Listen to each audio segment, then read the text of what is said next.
gentlemen, welcome to see you all. My name is Dr. Elina Bardach-Yalov. I'm a specialist on psychological warfare, propaganda, and mostly my main topic is Russian propaganda from the beginning of 1990s till today. My doctoral degree is based basically on two Russian-Chechen conflicts. I did the research of Russian propaganda during the two Russian-Chechen conflicts. The first one, 94-96, the second one, 99-2006.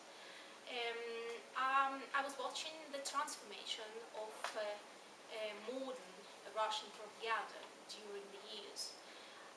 But to be honest, since I finished my doctoral degree, I did different things.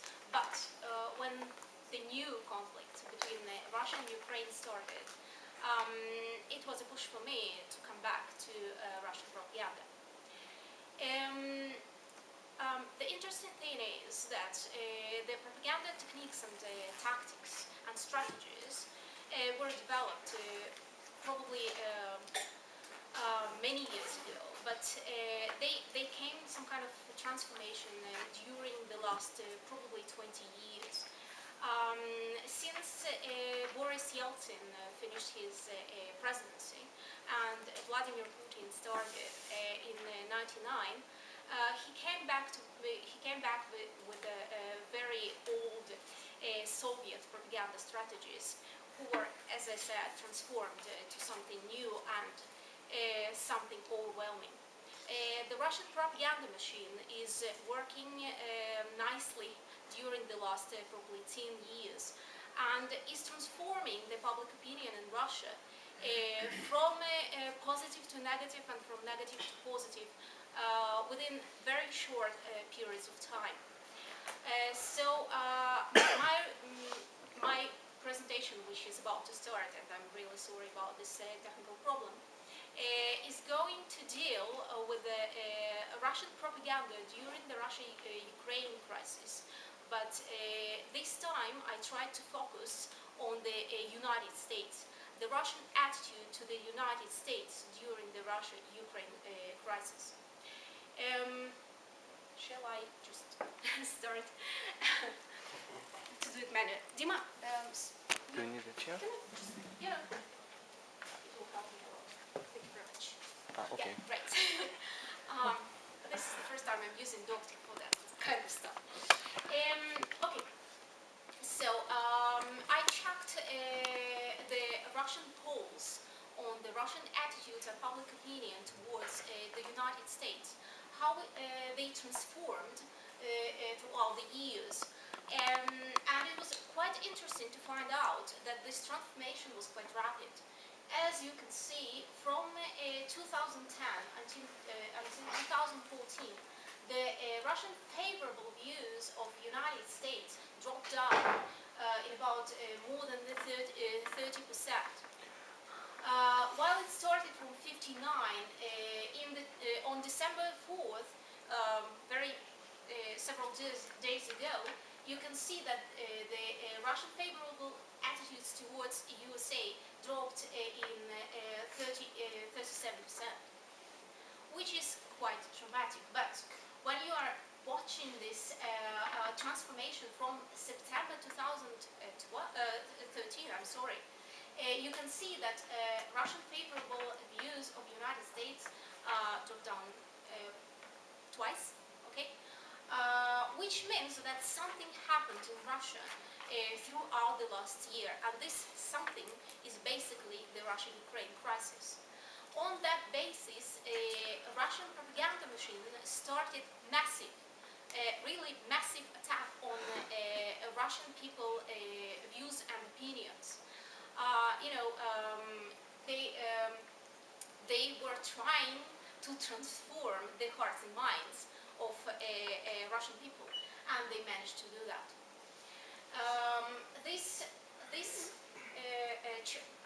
I really wanted to do the chart, but it will probably just go down, so it wasn't quite interesting. But if you see these numbers, you can understand that propaganda, Russian propaganda works. Can you just put another slide? If we are looking at public opinion between Ukraine and Russian people, you can see that favorable attitudes towards Ukraine and Ukrainians are also going down mostly during the last year. Basically, there is a differentiation between Ukraine and Ukrainians. Russians are more favorable of Ukrainians than of Ukraine, but still, these positive views are just transforming into negative. I must admit that the chart that you see in the right down corner is talking also about Ukraine and Russia. The blue one shows the positive attitudes towards Russian in Ukraine, and the red one is showing the attitudes towards Ukrainians in Russia. You can see that the Russians like Ukrainians much less than Ukrainians and the Russians, but anyway, both charts are going down during went down during the last year.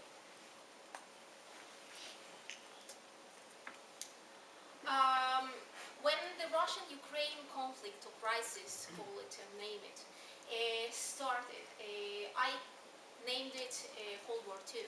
Because the propaganda machine that is working right now in Russia is quite similar to the propaganda machine that worked during the First Cold War. The same topics, the same rhetoric, and the same opinion abuse transformation. I tried to show you or to give you the examples of Russian propaganda as I saw it on Russian television. You can, if you read the topics, and I brought several of them. If you read the topics, you can see that the main issues like FBI or CIA are everywhere, looking for enemies, watching for spies. All these things that were in the Soviet Union are coming back to Russia. I would say quite strongly, because the Russian public opinion that dropped down, and I showed you the polls, it didn't do it by itself. It transformed due to these themes and topics and strategies. As you know, Russian television and I would say Russian mass media are not free since probably '99. But I would say that from 2001, they become more and more governmental. Even if somebody owns this news channel, that means that the government arms are in it also. The people who are loyal to Putin are buying and selling news channels and news media, and that's the result of it. The Russian media is not free. The independent Russian media, this probably slogan existed only in the beginning of '90s, but since 2001 you can just forget about it. You can see that the Russian media are using these techniques, and the strategy of the Russian propaganda is much more complicated. Can I just in the beginning, they were talking about these spies and the U.S. policy and demonization, massive demonization of the United States. A bit later, they started to threaten with next slide, with nuclear attacks. I just want to show you short YouTubes just to give the examples of what I'm talking about and what I mean. This one? Yeah, both of them. I'm not sure it's a good idea. No? It's quite slow. Oh, okay. That's a video. Anyway, you have main Russian media Cool. You're free to go. I'm sorry about that. Okay. The main Russian newsmakers, and I'm talking about Kisilov, for example, are talking propaganda. Basically, the Russian news are all propaganda. And I'm really sorry, I can show it to you, but anybody who wants to receive this PowerPoint presentation can watch these YouTubes by himself. Basically, they are threatening with the nuclear attacks. They are talking about the fact that United States should consider Russia because it has nuclear weapons. So you can see this old Soviet rhetoric. They start messing with us. We are just going to fight back and do this nuclear attacks. Since the Russian sanctions, since the United States sanctions in Russia are quite wide and problematic, and I would say painful, Russian media is going on with more and more propaganda. Okay, this is the data that I asked from one of the groups who are working in Russia, and they do this propaganda analysis. I helped them in the very beginning, so they were so nice to give me the data which I could basically analyze. They analyzed the news on the three TV channels, three main TV channels, MTV, First Channel, and the Russia Channel. And they came with this very nice graph that shows that average use of propaganda during these days, and I'm talking about the very beginning of the crisis between Ukraine and Russia. So the level of propaganda was 48%, which is quite a lot. On the weekdays, it was even higher, 51. During the weekends. On the weekdays, it was a bit lower, 46. They did the analysis. I watched them closely doing it. They did it very rightly, I would say. They collected.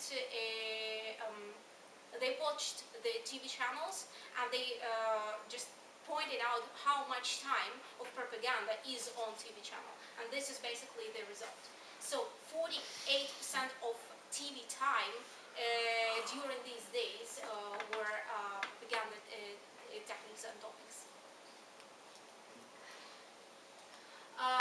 This is the graph that I made showing basically that all three TV channels are going with more or less propaganda on the same days. So you can see, if you watch the graph, you can see the peaks, high peaks and low peaks, probably very much the same peaks on the very same days. That means that propaganda was mastered by the Kremlin, because otherwise they had no idea how to do it so simultaneously.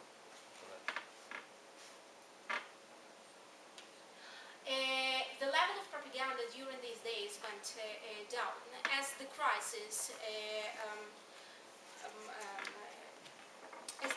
went to its tactical ending, I would say. It was less propaganda on those days. So these were probably the highest levels of propaganda during the whole crisis, but